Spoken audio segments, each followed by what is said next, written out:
Hello everyone, कैसे हो आप सभी लोग। आज काफ़ी दिनों बाद में अपन कुछ ग्रामर का पोर्शन पढ़ना स्टार्ट करने वाला है। देखो यहाँ पे कोई ग्रामर का पर्टिकुलर मैं आपको टॉपिक नहीं पढ़ाऊंगा। जैसे आप यहाँ पे सोच के चलें कि मैं यहाँ पे किसी एडजेक्टिव के बारे में आपको पढ़ाने वाला हूँ या फिर एडवर्ब के बारे में पढ़ाने वाला हूँ। ग्रामर के अंदर कोई पॉइंट लेके आऊँगा डेली का और उसी के ऊपर अपन चर्चा करेंगे। ठीक है, जैसे आज का अपना पॉइंट क्या है वो देखिएगा।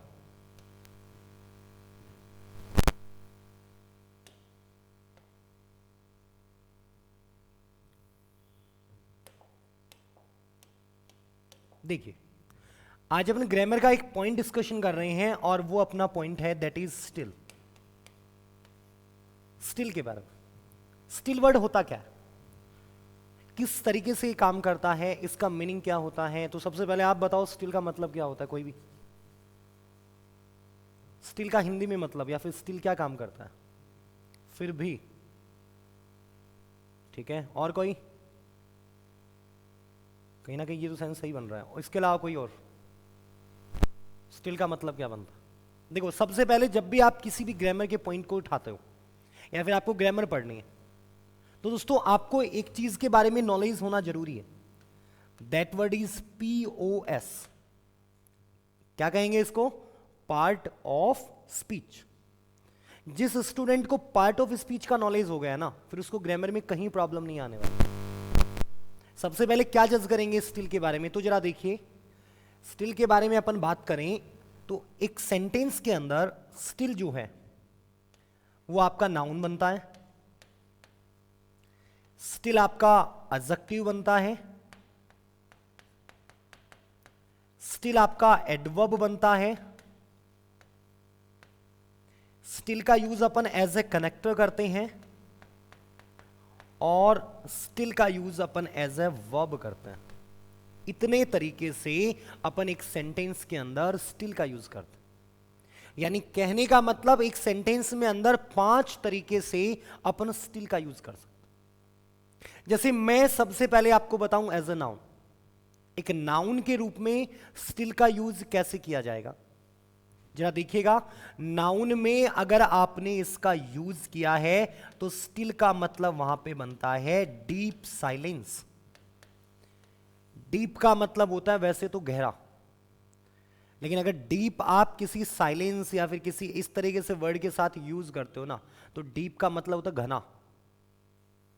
जैसे डार्कनेस की बात करता है तो उसका मतलब घना अंधेरा था। ठीक है बात नहीं, तो यहां पे डीप साइलेंस का मतलब हो गया घना या फिर घोर सन्नाटा। ठीक है, चुपचाप जहां पे थे, साइलेंस जो था उसको रिप्रेजेंट करने के लिए अपन स्टिल का यूज करते हैं एज अ नाउन। समझ में आया सबको। अब देखो एग्जांपल से समझाता हूं कैसे ये बनता है। सेंटेंस बना, द थीव्स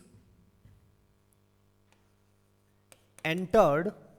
अब देखो एंटर्ड के बारे में एक चीज, एंटर के साथ कभी भी क्या नहीं लगती है, प्रपोजिशन नहीं लगती। पढ़ाया गया आपको सबको।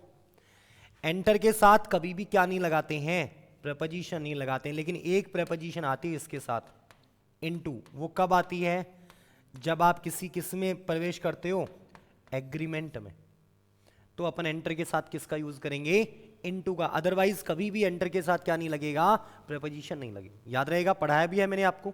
देखिए, द थीव्स एंटर्ड, किसमें प्रवेश किया, एंटर द हाउस, घर में प्रवेश किया, इन द स्टिल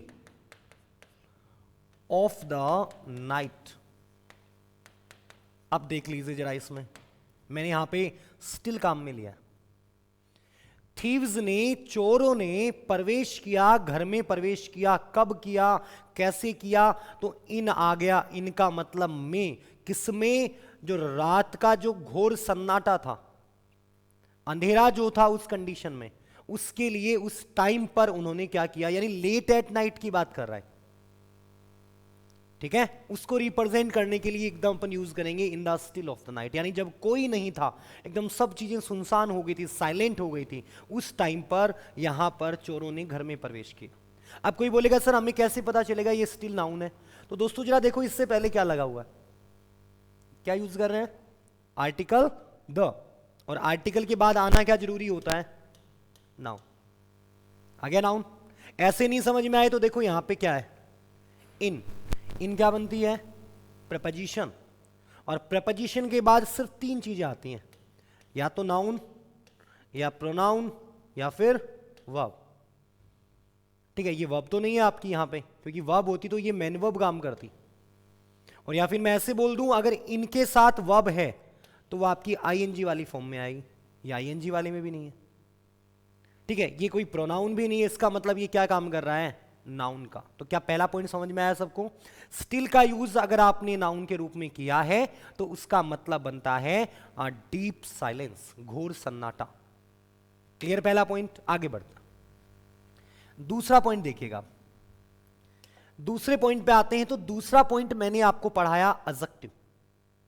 अगर आपने इसको बनाया है एडजेक्टिव तो एडजेक्टिव में इसका दोस्तों मतलब बनेगा मोशनलेस। क्या लिखा? मोशनलेस। अब देखो तरीका समझना है। अपन ने मोशन लिखा है, मोशन का मतलब कोई चीज गति करे, और इसके साथ में अपन ने क्या जोड़ दिया? LESS। जैसे ही केयर होता है, केयर का मतलब क्या बनेगा? देखभाल। इसके लास्ट जोड़ दो LESS, केयरलेस। केयरलेस का मतलब लापरवाह। वैसे ही मोशनलेस का मतलब जहां पे मोशन नहीं है, मोशन नहीं है, इसका मतलब ये क्या बन जाएगा? जिसमें कोई भी मोशन नहीं है, गति नहीं है, गतिहीन। आ गया समझ में? यानी मैं ऐसे बोल दूं, इसका मतलब क्या बनेगा? स्टेबल बन सकता है। जो गतिहीन है इसका मतलब वो स्थिर हो गया। तो उसको रिप्रेजेंट करने के लिए अपन क्या काम में लेते हैं? वहां पे अपन यूज करेंगे स्टिल का, यूज करेंगे एज एन एडजेक्टिव। जैसे एग्जांपल पे आए अपन, मैंने लिखा कीप योर हेड स्टिल। ये देख लीजिए, कीप योर हेड स्टिल, इसका मतलब अपना जो हेड है, सर है, उसको आप क्या रखें? स्थिर रखें। बन गया यहां पे? तो ये एडजेक्टिव के रूप में काम कर रहा है। तो अगर आपने स्टिल को एडजेक्टिव बनाया तो इसका मतलब बनता है मोशनलेस, यानी स्टेबल की कंडीशन। स्थिर को बताने के लिए, स्टेबल को बताने के लिए आप वहां पे यूज करते हो स्टिल का as an adverb, sorry as an adjective. Clear दोनों पॉइंट? बढ़ते हैं तीसरे पे। तीसरा पॉइंट देखिएगा। तीसरा मैंने क्या पढ़ाया? एडवर्ब।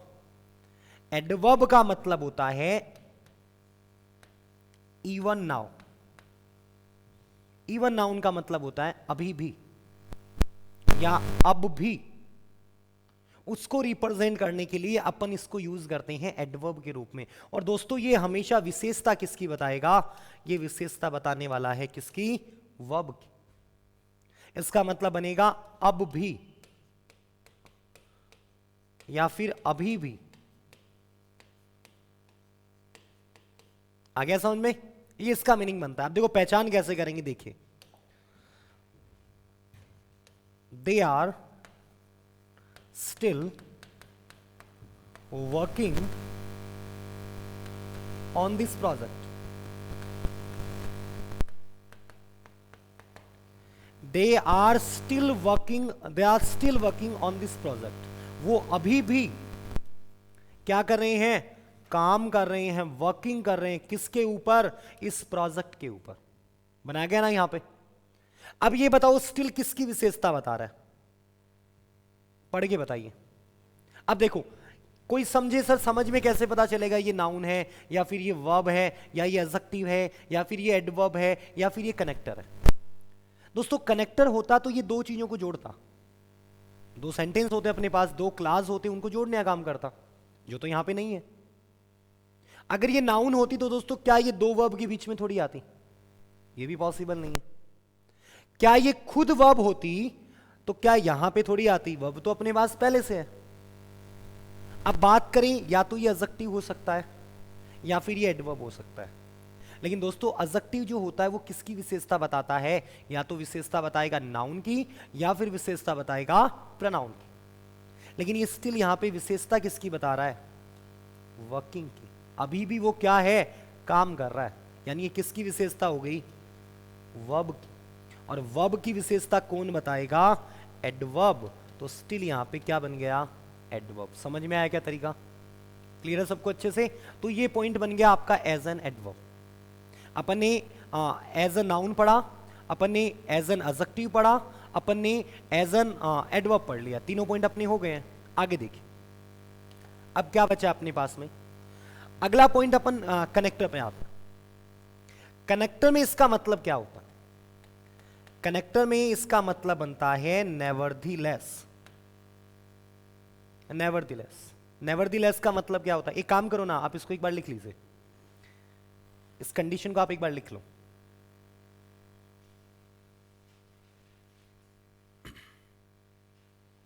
ठीक है, नेवरदीलेस की कंडीशन अपन ने यहां पे बता दी। टोटल अपने पास कितने पार्ट हैं? 5। तो आप एक बार ये लिख लीजिए कि स्टिल है वो आपके 5 तरीके से काम करेगा। कैसे? आपको सिर्फ इतना लिखना है, नाउन, एडजेक्टिव, एडवर्ब, कनेक्टर और वर्ब। जल्दी से फटाफट, सिर्फ आपको ऐसे लिखना है, आगे कुछ नहीं लिखना है इसके बारे में।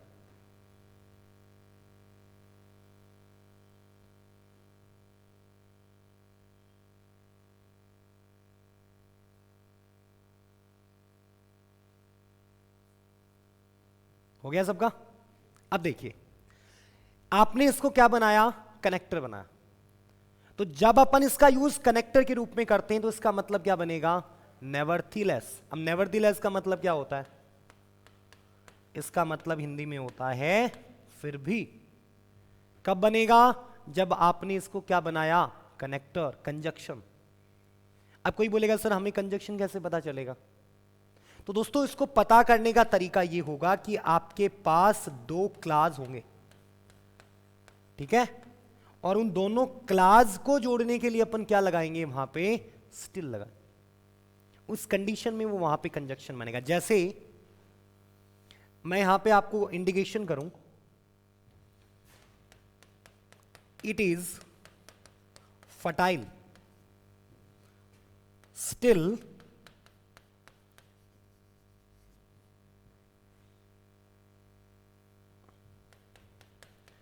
it was fertile, still they fought। Fertile का मतलब क्या होता है? कोई बताएगा? फर्टाइल का मतलब होता है एक तरीके से यूजलेस, बेकार, व्यर्थ। बोला गया है ये व्यर्थ था, लेकिन फिर भी उन्होंने क्या किया? दे फॉट, वो लड़े। बोलते ना कई बार कि एक तरीके से उनको पता चल गया रिजल्ट क्या होने वाला है, उसके बावजूद भी वो लड़ने वाला है। तो उस चीज को रिप्रेजेंट करने के लिए देखो, एक क्लास तो यहां से ये बन गया और एक क्लास ये बन गया, और दोनों क्लास को जोड़ने के लिए आपने स्टिल को क्या बनाया? As a connector. याद रहेगा सबको यहां पे? तो स्टिल यहां पे काम कर रहा है एज ए कंजक्शन। आगे बढ़ता है, लास्ट पॉइंट। लास्ट पॉइंट क्या लिखा है?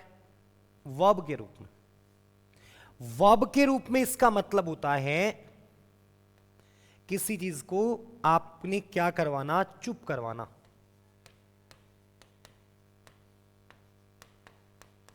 या फिर शांत करना। वहां पे अपन इसको वर्ब के रूप में यूज करते हैं। दोस्तों एक वर्ड काम में आता है, दैट इज पैसिफाई। पैसिफाई का मतलब क्या होता है? शांत। पढ़ाया ना आपको मैंने पैसिफाई का। और कोई वर्ड बताओ जिसका मतलब शांत होता है? काम, ठीक है, और ALLAY, ठीक है, और सेरेन, SERENE, और ट्रैंक्विल, तूफान के आने से पहले जो सन्नाटा छा जाता है उसको साइलेंट। साइलेंट तो हो गया साइलेंस से। क्वाइट। अब देखो क्वाइट की भी तो कहानी थोड़ी अलग है। कैसे है? अगर आप देखो तो क्वाइट ऐसे लिखते हैं, और एक ये भी तो होता है, एक तो अपन QUIET लिखते हैं और एक अपन लिखते हैं QUIT। इसका मतलब क्या होता है? साइलेंट, शांत। और नीचे वाले का मतलब क्या होता है? कंप्लीटली, कंप्लीटली का मतलब पूर्ण तरीके से, ठीक है ना। एक देखो ये लिखते हैं अपन, क्विट। क्विट का मतलब छोड़ना, त्याग करना। त्याग करने के लिए एक वर्ड और आता है, अबंडन, और गिव अप, और रिलिंक्विश। इनका मतलब त्याग करना, ठीक है बातें। तो देखो पॉइंट क्या पढ़ रहे थे अपने पास में, पॉइंट ये था कि अगर आपने इसको बनाया वर्ब के रूप में तो ये कैसे काम करेगा। जैसे मैंने यूज किया, एट लास्ट ही स्टिल्ड द विपिंग चाइल्ड। क्या मीनिंग बना इसका देखो, एट लास्ट यानी कि आखिर में। आखिर में किसने, ही ने क्या करवाया, स्टिल्ड करवाया, किसको, द विपिंग चाइल्ड को। विपिंग चाइल्ड का मतलब यहां पे क्या हुआ, रोता हुआ जो बच्चा है, ठीक है बात है। आईएनजी मतलब क्या ना, इसका मतलब वो लगातार काम हो रहा है। तो रोते हुए बच्चे को आखिरकार किसने चुप करवाया, ही ने चुप करवाया। आगे ना शांत करना। तो दोस्तों टोटल जो स्टिल है ना वो आपके 5 तरीके से यहां पे काम कर रहा है। या तो वो बनेगा नाउन, नाउन बनेगा उसका मतलब डीप साइलेंस, या फिर वो बन सकता है एडजेक्टिव। एडजेक्टिव का मतलब क्या होता है, मोशनलेस। अगर ये बने एडवर्ब तो इसका मतलब होता है इवन नाउ, फिर भी सॉरी अभी भी, या फिर अब तक, ठीक है। फिर अपन ने पढ़ा कंजक्शन, तो कंजक्शन में इसका मतलब होता है नेवरदीलेस, फिर भी। और एक अपन ने पढ़ा वर्ब, वर्ब का मतलब होता है किसी चीज को यहां पे स्पेसिफाई करना। तो टोटल 5 तरीके से काम करता है। तो क्या ये चीज समझ में आई सबको आपको। तो आपको ये देखना है किस तरीके से यूज किया गया है। बहुत सारे स्टूडेंट इसको यही पढ़ के चलते हैं कि स्टिल का मतलब होता है अभी भी या अब भी। इसलिए ये चीज समझनी है कि यूज कैसे हो रहा है। अगर आपको यूज समझ में आ गया ना फिर आपको कहीं दिक्कत नहीं। क्लियर यहां तक, आगे बढ़ते। अब देखिए एक पॉइंट और, छोटा सा पॉइंट है, फिर अपन क्लास को फिनिश करते हैं। वर्ड क्या है अपने पास, वाटर। देखो कई किताबों में इसकी प्रति जो भ्रांतियां हैं, जो गलती लिखी हुई है, जो गलत बातें हैं, इनकरेक्ट कर रखा है इसको, उसके बारे में मैं आपको यहां पे कुछ चीजें भी बताऊंगा। दोस्तों कई किताबों में जैसे मैंने इसके बारे में पता भी किया था, तो वहां पे देखने पे पता चला कि इसको 3 तरीके से यूज बता रखा है कि या तो ये नाउन होता है, या फिर ये वर्ब होती है, या फिर ये एडजेक्टिव होती है। लेकिन ऐसा कुछ नहीं है, इसका यूज सिर्फ 2 तरीके से होता है। कौन से 2 तरीके, या तो ये क्या बनेगी नाउन, या फिर ये क्या बनेगी वर्ब। इसके अलावा कोई यूज नहीं है। अभी मैं बताऊंगा ये एडजेक्टिव क्यों नहीं होती। वाटर को अगर आपने नाउन बनाया, इसका मतलब ये कैसी नाउन है, अनकाउंटेबल। क्यों, क्योंकि इसका जो मेजरमेंट है ना वो किस में करते हैं अपन, क्वांटिटी में। और जिसका मेजरमेंट क्वांटिटी में होता है वो कैसी होती है, सिंगुलर।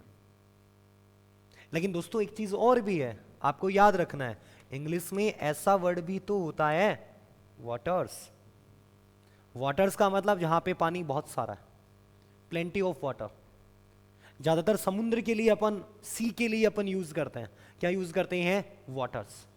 या फिर ऐसे मान लो जहां पे अपन ने पानी को स्टोर करके रखा हुआ है बहुत सारा, वो भी क्या बनता है, वाटर्स बनता है। तो वो जो सोर्स है, सोर्स ऑफ वाटर को बताने के लिए अपन किसका यूज करते हैं, वाटर्स का। तो वाटर्स वहां पे काम करेगा सी का। अगर नॉर्मली जैसे मैं लिखूं, bring a glass of water, हो गया। यहां पे देखो ऑफ यूज हो रहा है। ऑफ क्या बन रहा है यहां पे आपका, ऑफ क्या बन रहा है, प्रेपोजिशन। और प्रेपोजिशन के बाद या तो नाउन बनेगा, या प्रोनाउन बनेगा, या फिर ये वर्ब बनेगी। और वर्ब अगर आएगी तो आईएनजी वाली फॉर्म में आएगी, वो तो है नहीं यहां पे। ये किसी प्रोनाउन भी यूज नहीं हो रहा है, इसका मतलब वाटर यहां पे क्या बन गया, नाउन बन गया। क्लियर है बातें यहां तक, आगे बढ़ते। नेक्स्ट पॉइंट है, आपने इसको क्या बनाया, वर्ब।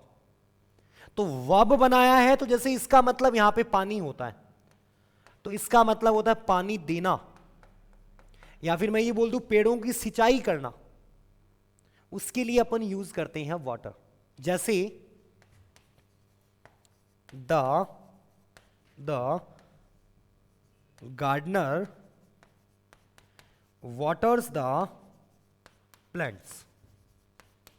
तो जो गार्डनर है, वो जो आपका माली है, वो क्या करता है, प्लांट्स जो हैं आपके पौधे जो हैं उनको क्या करता है, वाटर्स करता है। वाटर्स का मतलब पानी देता। आ गया समझ में? तो यहां पे जो वाटर्स है वो क्या काम कर रही है, वर्ब के रूप में।